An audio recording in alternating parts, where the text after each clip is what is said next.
Bonjour les CM1, nous sommes le lundi 25 mai.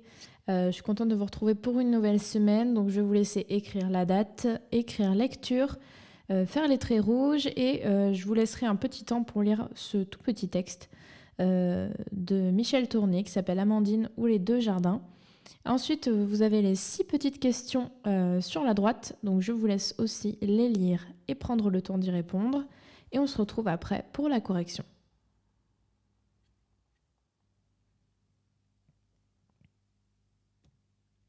Donc c'est parti, je vais lire le texte avant. Dimanche, j'ai les yeux bleus, des lèvres vermeilles, des grosses joues roses, des cheveux blonds ondulés. Je m'appelle Amandine. Et quand je me regarde sans une glace, je trouve que j'ai l'air d'une petite fille de 10 ans. Ce n'est pas étonnant, je suis une petite fille et j'ai 10 ans. J'ai un papa, une maman, une poupée que j'appelle Amanda et aussi un chat. Je crois que c'est une chatte. Elle s'appelle Claude. C'est pour cela qu'on n'est pas très sûr. Pendant 15 jours, elle a eu un ventre énorme et un matin, j'ai trouvé dans sa corbeille 4 chatons gros comme des souris. Alors on y va, c'était des questions très simples. Comment s'appelle le narrateur? Donc le narrateur, je rappelle, c'est celui qui raconte l'histoire. Qui est-ce qui nous raconte son histoire? Eh bien, c'est Amandine, d'accord? J'ai les yeux bleus, quand je me regarde, j'ai 10 ans, d'accord? Donc le narrateur est Amandine. On pourrait dire la narratrice aussi. Qui est Amanda? Alors, on nous parle d'Amandine, attention, et on nous parle d'Amanda. J'ai un papa, une maman, une poupée que j'appelle Amanda. Donc, Amanda est la poupée d'Amandine. Attention à ne pas vous tromper dans ces prénoms qui se ressemblent.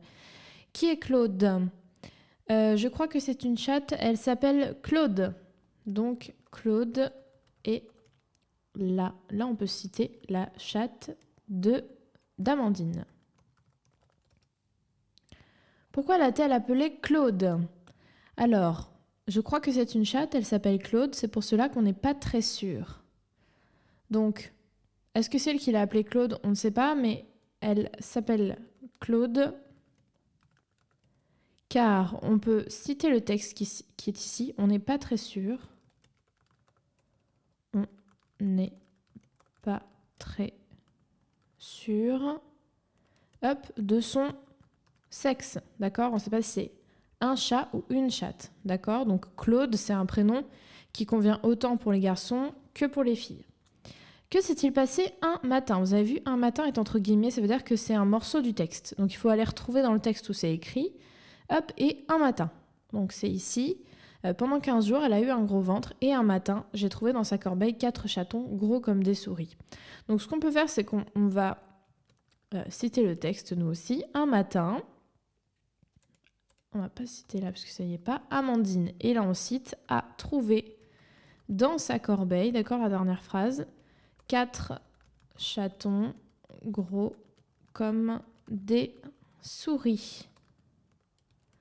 Donc tout simplement, on peut préciser, d'accord, parce que cette phrase, elle n'explique pas très clairement et très précisément, Claude a eu des petits. Voilà, si vous avez mis quelque chose comme ça, c'est très bien. Et ensuite, dessine le portrait du narrateur en utilisant le texte. Donc moi, je ne vais pas le faire. Juste, ce qu'il fallait prendre comme indice, c'est bien sûr, j'ai les yeux bleus, des lèvres vermeilles, des grosses joues roses, des cheveux blonds ondulés. D'accord? Et c'est une petite fille de 10 ans. Donc, j'espère que vous ne l'avez pas fait des yeux verts et des cheveux bruns. D'accord? J'espère que vous avez bien lu la description qu'on nous donnait, son portrait. On passe à la suite, on va passer à l'anglais. Alors, on va changer un petit peu. On ne va plus travailler avec The Rich Morning Show, puisqu'on a vu à peu près toutes les vidéos. Puis, on va changer un petit peu. On va aller dans quelque chose qui est plus facile à comprendre. Des vidéos un petit peu plus simples et avec du vocabulaire à retenir. Donc vous avez vu, vous avez déjà le vocabulaire à retenir, mais vous allez aller cliquer sur la vidéo, voir la vidéo, essayez de bien repérer le vocabulaire, d'accord? C'est toujours à peu près traduit entre la personne qui parle en français et la personne qui parle en anglais. Et ensuite vous revenez et on va parler du vocabulaire ensemble. Donc pour le vocabulaire, on a 4 mots à retenir, très importants. Suitcase, donc qui est une valise. Train, le train. Sea, la mer. Et shell, coquillage, d'accord? Donc ça, c'est vraiment 4 mots hyper importants que vous allez utiliser très très souvent. Ensuite, vous pouvez re-regarder la vidéo, comme ça vous allez connaître plus de phrases, d'accord? Mais en tout cas, connaître ces 4 mots par cœur. On passe aux mathématiques. Alors, pour les mathématiques, je vous remets encore ce tableau de numération qu'il faut connaître par cœur et que normalement vous connaissez par cœur. On va travailler sur... on va continuer en fait avec les nombres décimaux. On n'a pas encore terminé. Voici un petit problème pour réfléchir ensemble sur toujours ces nombres décimaux, sur une utilisation que vous pourrez aller vérifier dans Paris quand on pourra vraiment sortir. Donc sur cette statue de Zouave placée sur le pont de l'Alma à Paris, on peut lire la hauteur de la Seine, donc l'eau qui passe, selon ses crues. Les crues, c'est quand l'eau monte. D'accord? Quand l'eau monte, elle monte à une certaine hauteur. Et puis on a les années et la hauteur à laquelle l'eau est montée. Donc on vous demande en quelle année la Seine a-t-elle atteint son plus haut niveau, d'accord, là où il y a eu le plus d'eau. Et comment peux-tu ranger ces mesures dans l'ordre croissant? Je vous rappelle, la croissance, c'est quand on est petit et qu'on devient grand. Donc du plus petit au plus grand. Comment je fais pour les ranger? Et puis si vous pouvez les ranger, c'est encore mieux. Donc je vous laisse réfléchir à ça quelques temps. Et on se retrouve après. Alors, on va voir ensemble la correction. Donc tout d'abord, en quelle année la Seine a-t-elle atteint son plus haut niveau? Donc il faut aller chercher le nombre le plus grand, d'accord, le plus élevé d'eau. En 1910, 8,62 mètres. Ensuite, 6,85 mètres, 7,10, 6,13, 5,35, 4,94, 5,19 et 5,21. Donc, comment on fait? On va regarder les unités, d'accord? En priorité, les unités. 8, 6, 7, 6, 5, 4, 5, 5. Donc, l'unité la plus élevée, c'est 8. Donc, en quelle année la Seine atteint son plus haut niveau? C'est quand elle a atteint 8,62 mètres. C'était en 1910. Donc, en 1910, la Seine a atteint son plus haut niveau. Et on va même préciser avec 8,62 mètres. Ensuite, comment peux-tu ranger ces mesures dans l'ordre croissant? Donc, du plus petit au plus grand, donc la plus petite quantité d'eau jusqu'à la plus grande. Donc, on sait que le dernier, ce sera 8,62 puisqu'on vient de dire que c'était le plus grand. Comment je peux faire? Quand je vous ai dit là de trier, je vous ai dit de regarder d'abord l'unité et pas la partie décimale. Donc, on regarde le chiffre, on va mettre ça, le chiffre des unités. Une fois qu'on a trouvé le chiffre des unités, on va avoir des égalités, d'accord? Par exemple, ici, on a 5, 5 et encore 5. Donc, dans ce cas-là, ensuite, je regarde le chiffre des dixièmes, puis des centièmes, si j'ai encore une égalité. Et on va mettre ETC qui signifie etc. Ça veut dire qu'ensuite, les millièmes, les 10 millièmes, etc. Mais normalement, c'est rare qu'il y ait des égalités si loin. Alors nous, on va essayer de les classer. Ce que je vais faire, c'est que je vais les réécrire et puis je vais essayer de vous mettre des couleurs. Alors, nous avons 5,21, 5,19, 4,94, 5,35, 6,13, 7,10, 6,85 et 8,62. Alors, je vous ai dit, on regarde d'abord les unités.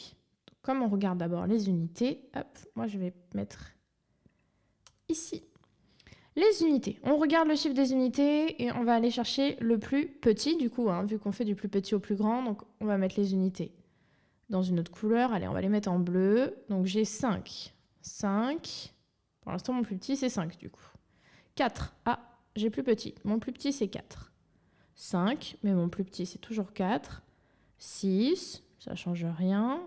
7, ça change rien. 6, ça change rien. Et 8, ça change rien. Donc mon plus petit que j'ai trouvé, c'est 4.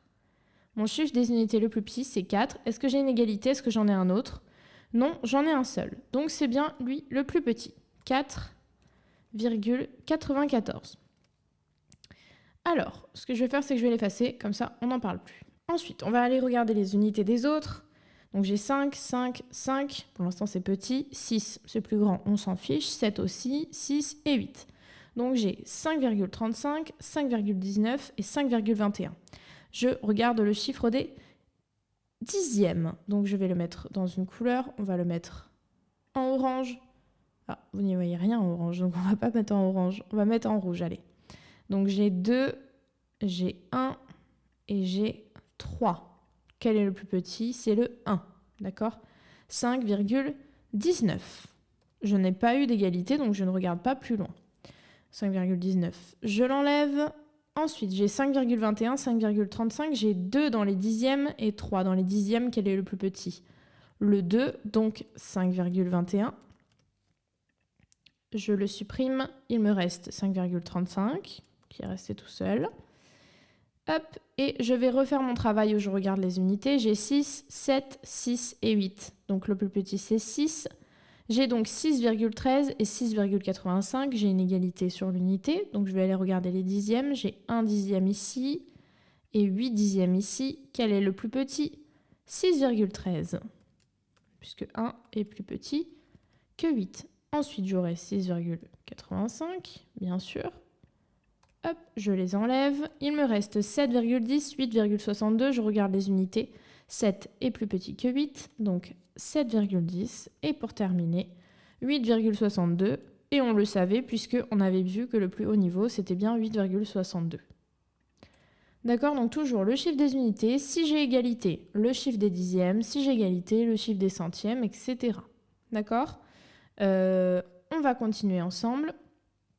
On va juste regarder rapidement le je retiens qui va reprendre un peu ce qu'on a dit. Pour comparer des nombres décimaux, on compare d'abord la partie entière. D'accord, donc le chiffre des unités ici, 7 est plus grand que 5, donc c'est bon, on ne va pas plus loin. S'ils ont la même partie entière, on compare la partie décimale, chiffre par chiffre. D'abord les dixièmes, puis les centièmes. Par exemple ici, on a 23 et 23. Donc on a égalité, il faut aller voir dans les dixièmes. 6 dixièmes, 8 dixièmes. Hop, celui-là est plus petit. Attention, lorsque je compare des nombres décimaux qui n'ont pas le même nombre de chiffres après la virgule, d'accord? On regarde bien les dixièmes, puis les centièmes, on ne regarde pas dans la globalité. D'accord? Regardez par exemple ici 12,65 et 12,7. On pourrait se dire, 65 c'est plus grand que 7. Oui, mais regardez, il y a 6 dixièmes contre 7 dixièmes et 5 centièmes contre rien, donc 0 centième, ce qui nous fait 70. Et là, 70 est plus grand que 65. D'accord? Attention à bien faire attention. Pour ranger des nombres décimaux, on doit d'abord les comparer un par un, puis les ordonner en utilisant les signes plus petits, plus grands ou égal, comme d'habitude. Donc on va tester ça. Vous allez essayer de faire ce petit problème. Johan a un paquet à envoyer. Son colis pèse 6,5 kg ou 6,5 kg. Quelle boîte doit-il acheter? Je rappelle qu'on achète une seule boîte. D'accord? On ne va pas couper l'objet qu'il veut envoyer en plusieurs morceaux. Donc quelle est la boîte qu'il doit prendre? Je vous laisse quelques minutes pour écrire la réponse sur votre cahier et on se retrouve juste après.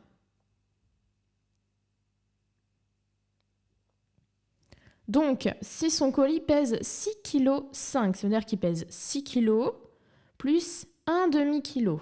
Donc 1 kg, ça ne suffira pas. 2 kg, ça ne suffira pas, c'est trop petit. 3 kg, c'est trop petit. 5 kg, c'est trop petit. Et 7 kg, écoutez, c'est un petit peu plus grand, mais au moins, son colis, il va passer à l'intérieur de la boîte. D'accord? Si je prends un colis de 5 kg, moi j'ai 6 kg, c'est beaucoup plus grand, 6 kg. Donc, il va acheter la boîte de 7 kg. D'accord? C'est la seule qui peut contenir les 6 kg. 5, c'est trop petit. Et 7, c'est un peu plus grand, mais c'est pas bien gênant. On passe à la suite. Abdel, Zoé, Pedro, Sophie et Léna ont chacun un panier identique pour aller cueillir des champignons. Au retour, chacun pèse son panier. Abdel a ramassé 3,85 kg, Sophie 5,09 kg, Zoé 3,26 kg, Léna 4,28 kg et Pedro 4,7 kg. Quel enfant a le panier le plus lourd? Donc là où il y a le plus de kilos. Et quel enfant a le panier le moins lourd? Regardez bien les unités. S'il y a égalité, regardez les dixièmes. S'il y a égalité, regardez les centièmes. Attention au nombre après la virgule. Je vous laisse le faire et on se retrouve après pour la correction. Alors, c'est parti. On va regarder, moi je vais réécrire les quantités de chaque enfant. Donc 3,85, 5,09, 3,26, 4,28 et 4,7. Je veux l'enfant qui a le panier le plus lourd, donc le plus grand chiffre, le plus grand nombre de kilos. Je vais regarder mes unités. J'ai 3, je vais les mettre en bleu comme tout à l'heure, donc j'ai 3, ici j'ai 5, ici j'ai 3, ici j'ai 4 et ici j'ai 4. Je rappelle que je veux l'enfant qui a le panier le plus lourd, donc le plus grand possible. 3, 5, 3, 4 et 4. Le plus grand, c'est 5. D'accord? Donc, qui a le panier le plus lourd? C'est Sophie qui a le panier le plus lourd avec 5,09 kg. D'accord? Hop, donc on va l'enlever. Elle est le panier le plus lourd, donc elle ne pourra pas être l'enfant le moins lourd. Quel enfant a le panier le moins lourd? Maintenant, on va aller re-regarder nos unités. Donc, on a 3, 3, 4 et 4. Donc, qui est le plus petit? C'est 3 et 3. Donc, les 4, on les enlève. Hop, ils ne nous gêneront plus. Maintenant, on a égalité sur l'unité. On va aller regarder les dixièmes. On a 8 dixièmes. Et ici, on a 2 dixièmes. Quel est je rappelle, quel enfant a le panier le moins lourd, le plus petit nombre? Eh bien, c'est 2 dixièmes et pas 8 dixièmes. Donc 3,26. 3,26, c'est Zoé qui a le panier le moins lourd avec 3,26 kilos. Tout simplement. Vous avez vu quand on met les couleurs? C'est vraiment très simple. On continue. Je vous ai remis ici une petite affiche puisqu'il va falloir mettre les signes que certains ont du mal à analyser. Donc, le signe plus petit ou plus grand, regardez l'exemple, 2 est plus petit que 8, le crocodile mange le plus gros. D'accord? Imaginez que c'est la bouche du crocodile. Ou le plus grand pique le petit. D'accord? Comme vous voulez. En tout cas, vous recopiez donc bien ça et vous mettez le chiffre plus petit, plus grand ou égal. Attention, quand vous allez recopier, vous pouvez mettre les couleurs si vous voulez, les mêmes couleurs d'unité, les mêmes couleurs de dixième, de centième. Mettez des zéros si vous avez besoin, d'accord? Et on se retrouve après pour la correction.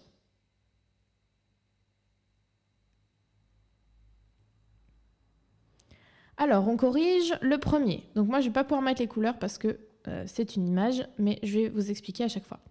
3,2, 3,5. On regarde les unités, on a 3 et 3. Donc on a égalité, on va aller voir les dixièmes. On a 2 et 5. Donc 3,2 est plus petit que 3,5. OK? Ensuite, 10,5, 10,02. On va regarder la partie entière. On a 10 et 10. On a égalité. On va aller voir la partie décimale. On a 5 dixièmes, 0 dixième. Donc, on n'a même pas besoin d'aller voir plus loin. 5 et 0. Donc, on a bien 10,5 qui est plus grand que 10,02. Et on peut même se dire que 10,5, c'est 10,50 pour avoir le même nombre de chiffres après la virgule. 9,70, 9,07, on a 9 unités, égalité, on va aller voir la partie décimale. 7 dixièmes contre 0 dixième. Donc, c'est bien 9,70 qui est plus grand que 9,07. On va voir le suivant. On a 0 unité, donc égalité. On va voir les dixièmes, 2 dixièmes, oui. 2 dixièmes, encore égalité. On va voir les centièmes. Pas de centièmes, donc 0 et 0. Donc nous avons ici une égalité. On passe ici 17,5, 18,5. On regarde la partie entière, on a 17 et ici on a 18. Donc on n'a même pas besoin d'aller voir la partie décimale. Oups, il n'est pas dans le bon sens. Je n'ai pas pris le bon. Hop. 17 est plus petit que 18. 4,3, 2,34, j'ai 4 unités contre 2 unités. Je n'ai pas besoin d'aller plus loin. 4 est plus grand que 2. Je passe au suivant, 1,1, 0,11. J'ai une unité contre 0 unité. Même chose, pourquoi s'embêter à aller voir la partie décimale? 1 est plus grand que 0. 0,39, 0,7. 0 unité, 0 unité. Égalité, je vais voir les dixièmes. 3 dixièmes, 7 dixièmes. Donc, 7 dixièmes est plus grand que 3 dixièmes. Voilà pour cet exercice. On va maintenant passer à la dictée, donc je vous laisse écrire dictée, je vous la lis en attendant et ensuite c'est parti. Le chauffeur n'est pas content parce que, selon lui, les rats ont rongé des parties de son pare-choc. Il en a assez. Alors, on y va, elle n'est pas longue du tout. Le chauffeur. Le chauffeur. Le chauffeur n'est pas content. Le chauffeur n'est pas content parce que.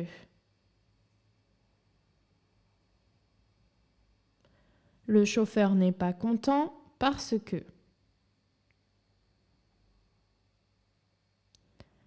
Virgule, selon lui. Parce que, virgule, selon lui, virgule. Les rats. Les rats.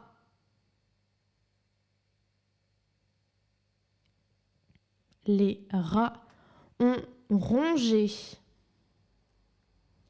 Le chauffeur n'est pas content parce que, virgule, selon lui, virgule, les rats ont rongé des parties. Les rats ont rongé des parties de son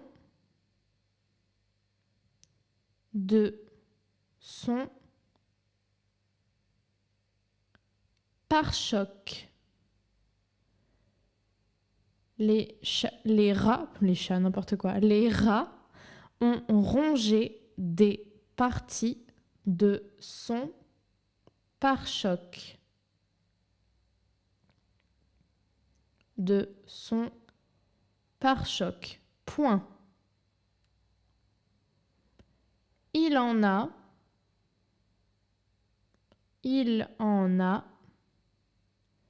assez. Point d'exclamation.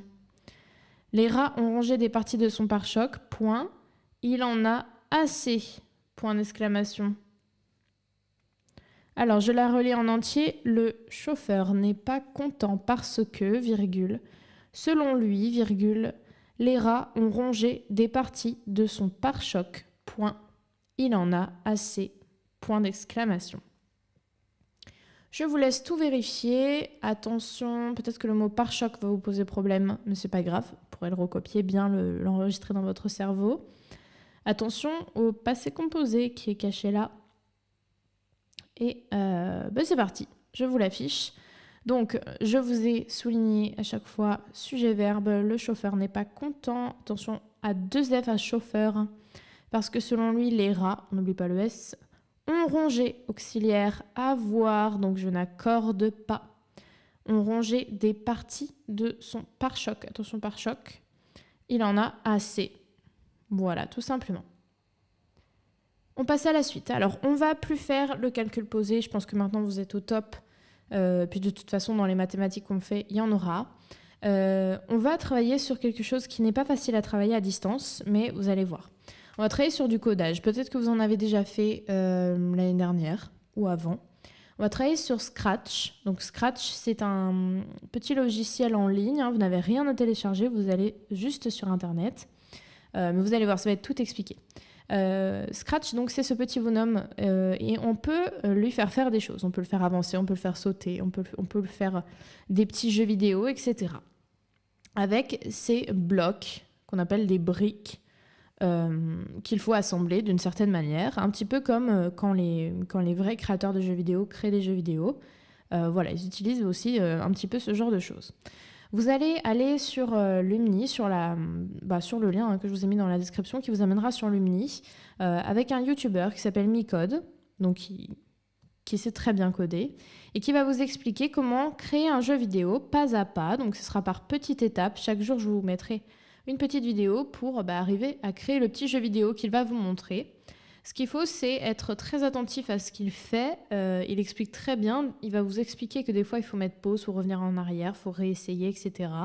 Il va tout vous expliquer. Donc, vous allez voir sa vidéo, vous prenez bien le temps de le faire. Et ensuite, vous reviendrez ici. D'accord? Donc, je vous laisse cliquer, je vous laisse aller sur Scratch, aller commencer à créer votre jeu vidéo et ensuite, vous reviendrez. Alors, j'espère que Scratch, ça s'est bien passé. Vous verrez, à la fin, vous serez super fiers de pouvoir présenter votre jeu vidéo. Alors, on va travailler un petit peu sur l'EMC, qu'on a un petit peu délaissé aussi. Alors, c'est de l'EMC d'une façon un petit peu différente de ce qu'on avait déjà fait. On va aller découvrir un peu des portraits d'enfants qui vivent dans le monde entier, qui ont votre âge à peu près, et qui vivent un petit peu différemment.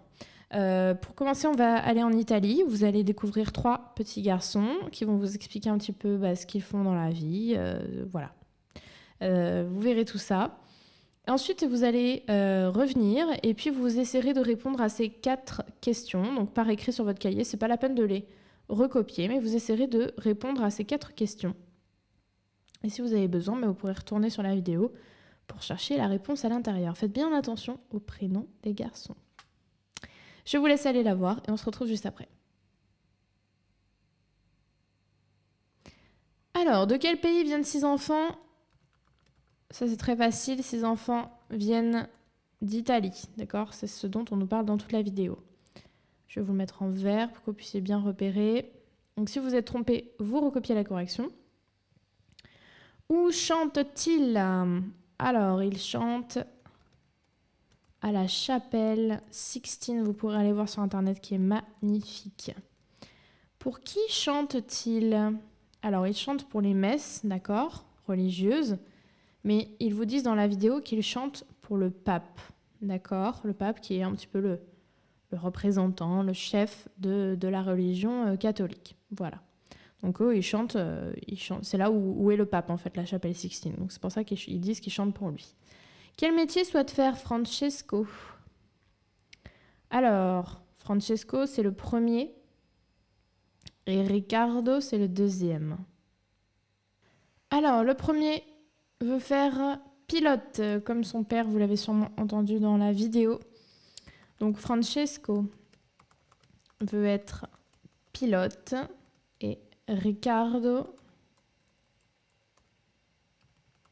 veut être, ou veut devenir, ce serait mieux, veut être sopraniste. Donc sopraniste, vous savez que quand on chante, il y a ceux qui chantent très grave, ceux qui chantent très aigus, etc. Les voix de femmes, les voix d'hommes. Et soprano, et je vous l'explique, c'est un garçon qui arrive à aller dans des notes très aiguës. Donc lui, il veut être sopraniste, il veut être chanteur, autrement dit. On va aller faire un petit peu d'art plastique. Donc vous allez, pareil, aujourd'hui on va beaucoup voir de vidéos. On va aller voir 1 minute au musée sur Antonia par Amedeo Modigliani. Donc vous allez aller voir la vidéo et ensuite on fera le petit mémo de l'œuvre.